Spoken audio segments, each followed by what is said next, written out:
Bine ați revenit la Echilibru, sunt gazda dumneavoastră, psiholog Elena Harpur, iar astăzi vorbim despre agresivitate. Există o mare diferență între agresivitate și violență. Violența este acea agresivitate manifestată fizic împotriva altcuiva sau a obiectelor. Presupune distrugere, intră în categoria războaielor și toate lucrurile rele care pot exista. Însă, agresivitatea în sine nu este destructivă neapărat. Agresivitatea este unul dintre instinctele umane care fac posibilă viața. Ne-am născut din agresivitate, ne trezim și ne dăm jos din pat în fiecare dimineață din agresivitate, punem limite din agresivitate, iubim din agresivitate. Agresivitatea, practic, este energia vitală a unui om. Oamenii care sunt foarte ponderați și foarte calmi, natural din firea lor, au o doză de agresivitate mai mică. Ceilalți care sunt foarte dinamici au o agresivitate mai mare, iar cei care ajung până la o violență au o problemă în controlul agresivității. Însă, agresivitatea în sine este un instinct și nu este rău. A fost creat și există pentru supraviețuire. Agresivitatea asigură supraviețuirea. Când suntem competitivi la muncă sau la școală, este tot din agresivitate. Când vrem să avem ultimul cuvânt într-o dispută, este tot agresivitate. Când ne place să ne certăm cu ceilalți, este tot agresivitate. Când ne place să fim în față, în centrul atenției sau să ne aleagă pe noi în mod special cineva, este tot agresivitate. Toate sunt în numele agresivității și toate pun baza pe agresivitate. Pentru că agresivitatea este motorul, ea dă acțiunea, ea susține acțiunea, ea este sursa de energie a oricărei acțiuni pe care o facem. Este adevărat, scăpată de sub control și nativă, o doză mare de agresivitate duce către violență. Însă, ele nu trebuie să se confunde una cu cealaltă. Am spus mai devreme că iubirea se face din agresivitate. Da, curiozitatea, dorința, implicarea, a merge către, toate acestea sunt susținute tot de agresivitate, pentru că iubirea în sine este calmă și liniștită, este împlinitoare și eliberatoare. Nici de cum nu dorește să țină, să domine, să conducă, să aparțină sau să excludă alte persoane sau alte dimensiuni ale iubirii. Violența este o zonă care vine pe un fond agresiv cu furie. Agresivitatea însă mai are și formă de declanșare pe bază de frică și despre asta aș vrea să vorbesc astăzi, pentru că zona de furie este oarecum evidentă și logică în toate contextele.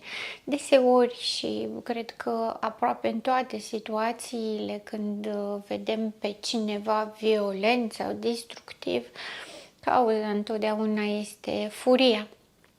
Însă, este mai puțin cunoscut faptul că furia poate fi declanșată și din cauza fricii.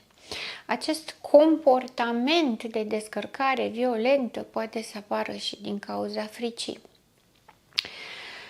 Știți foarte bine că există acest răspuns în general la pericol de frică sau fugi. Bineînțeles, mai este și un freeze, dar acel freeze sau înghețat presupune tot după aceea o acțiune, luptă sau fugi.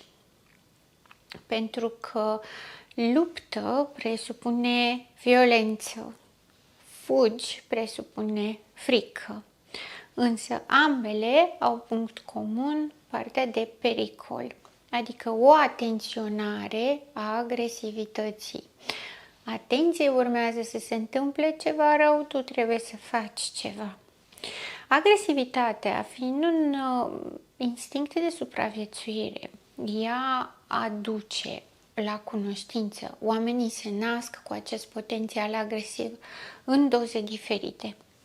Se presupune că transgenerațional au rămas în viață oamenii agresivi, oamenii care s-au luptat, oamenii care s-au zbătut, nu ceilalți care au stat.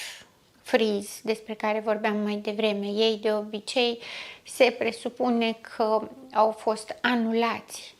S-a considerat că supraviețuirea a aparținut celui care a fost mai agresiv. Ori a fugit, ori a luptat. Dacă a luptat, atunci are și un potențial violent. Dacă doar a fugit, rămâne doar agresivitatea. Însă, ea este cea care a asigurat supraviețuirea per total. Acum, agresivitatea, această doză de agresivitate cu care ne naștem, ea nu poate fi schimbată. Pe parcursul educației învățăm, nu e voie să lovești, nu e voie să vorbești urât, nu e voie să faci lucruri împotriva regulilor și a normelor. Aceasta este partea de educație care inhibă comportamentul. Inhibă comportamentul, nu inhibă și pulsiunea. Adică ceea ce îmi vine să fac, instinctul natural cu care m-am născut. Educația încearcă cumva să țină între limite și să neutralizeze sau să reducă impactul violenței, impactul părții negative a agresivității. Agresivitatea are această parte negativă care se duce către violență și este și partea pozitivă pe care am menționat-o mai devreme. Iubirea, construcția, dorințele, speranțele, inclusiv așteptările pe care ne le facem, sunt venite pe nivelul de agresivitate. O persoană cu o agresivitate crescută își va dori să facă lucruri. Este acțională, își dorește să se dezvolte, își dorește să obțină multe lucruri în viața sa. Nu mă refer doar la o parte materială, își dorește să obțină statut social, își dorește să evolueze pe scara socială. O persoană cu agresivitate scăzută se limitează și se mulțumește cu ce are, spune că este suficient atât și nu vrea mai mult, se limitează și, în principal, reduce posibilitatea conflictului prin evitare. Spun aceste lucruri pentru că vreau cumva să diferențiem potențialul agresiv sau nivelul de agresivitate pe care îl are o persoană nu caracterizat de violență, ci din felul său de a fi într-o viață obișnuită. Pentru că de cele mai multe ori bărbații sunt atrași de femei cu un potențial agresiv mai mare, după care se simt depășiți sau copleșiți sau nu le place acest lucru. Iar femeile se simt atrase de un bărbat cu potențial agresiv mai mare și dacă nu se manifestă conform a ceea ce a crezut, este nemulțumită. Și atunci, deseori există această parte de necunoaștere și neînțelegere din partea amândurora vis-a-vis de așteptările pe care le au unul față de celălalt. Femeia așteaptă ca bărbatul să fie ferm și directiv, dar să nu îi spună ce să facă și să nu fie violent, iar bărbatul așteaptă de la femeie să fie autonomă, independentă, să nu stea după el, să nu depinde de el, dar în același timp să fie blândă și drăgăstoasă și iubitoare și o mamă foarte bună pentru copii. ceea ce cumva se bate cap în cap pentru amândoi, adică este contradictoriu. O persoană care este asumată cu un potențial agresiv mai mare nu devine violentă decât atunci când are o bază care stresează și presează foarte mult, spre deosebire de o persoană care este violentă și în acest caz vorbim de tulburări psihice sau evenimente șocante în care își pierde controlul asupra pulsiunii. Că tot spuneam mai devreme că vorbim astăzi despre această agresivitate și această furie declanșată de frică. Ceea ce vreau să precizez este că, așa cum am spus mai devreme, că o persoană cu un potențial agresiv nu devine violentă decât dacă are un context anume în care este foarte presată și nu are de ales, la fel este și legat de frică.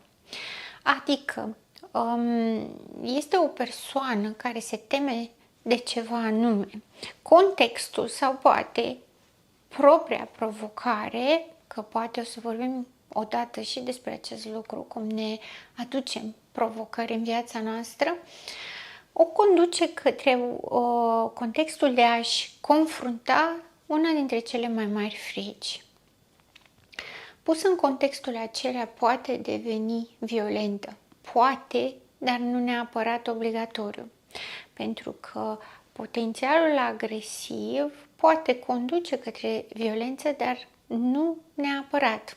Sunt destul de rare cazurile în care o persoană care nu suferă de o tulburare ca să aibă un comportament violent în mod obișnuit, ajunge la un comportament violent. Destul de rar și doar într-un context anume care duce acea persoană la imposibilitatea de a-și mai gestiona emoțiile și de a-și înfrâna impulsurile. Frica este bazală pentru că ea asigură supraviețuirea. Ea este acea emoție care generează sentimentul de pericol. Iar agresivitatea trebuie să acționeze, să elimine pericolul. Violența venită din frică este mai mare decât violența venită din furie, pentru că furia vine pe nedreptate și uneori vine pe neputință. Persoana este frustrată, se simte neputincioasă și atunci riscă să devină violentă, se înfurie. Însă acolo sunt niște etape care se parcurg, iar controlul este posibil. Persoana poate să conștientizeze pe parcursul etapelor până devine violentă, până nu se mai poate abține și devine violentă, poate să conștientizeze și să se oprească și să descarce furia într-un alt mod decât violența. Însă atunci când vine violența din frică, este mult mai greu să poată fi ținută sub control, pentru că frica se naște instinctual, este puternică și domină de obicei partea de rațiune. Este foarte greu de multe ori să ne dăm seama că ceea ce simțim este frică. Trebuie frica să fie la un nivel foarte puternic sau să existe o simptomatologie fizică puternică ca să poată să fie conștientizată. Am făcut această diferență pentru că există și o parte de frică reală care nu este conștientizată și ea funcționează de dinainte să o conștientizăm, de dinainte să o știm. Inclusiv frica psihologică, ea nu se manifestă în corp decât după foarte mult timp în care a existat la nivel mental. Iată că am făcut o diferențiere între frică și furie, care ambele conduc la un comportament violent. Agresivitatea venită din furie este controlabilă, pe când agresivitatea venită din frică este mult mai puțin controlabilă și ridică un potențial de violență mult mai mare. Frica este mai greu să fie gestionabilă. De obicei, frica se elimină prin confruntare cu realitatea. Asta atunci când vorbim despre o anxietate. Însă când avem o frică reală, mă confrunt cu cea mai mare frica mea, cu frica poate de despărțire, poate de abandon, poate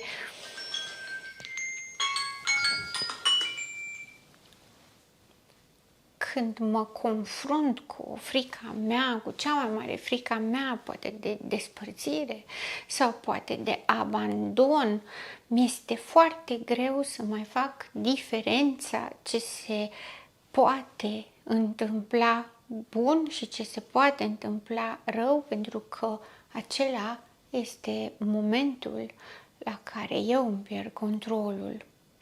Cam așa gândește o persoană care va fi sub impulsul agresivității. Potențialul pericolului există în ambele variante, doar că mare grijă, pentru că atunci când vorbim de oameni speriați, de cel mai multe ori ei nu arată speriați, ci arată doar furioși. Și este foarte ușor de confundat și totodată este foarte ușor să ne punem în pericol în mod real, fără să știm. Până data viitoare, aveți grijă de voi și rămâneți în echilibru.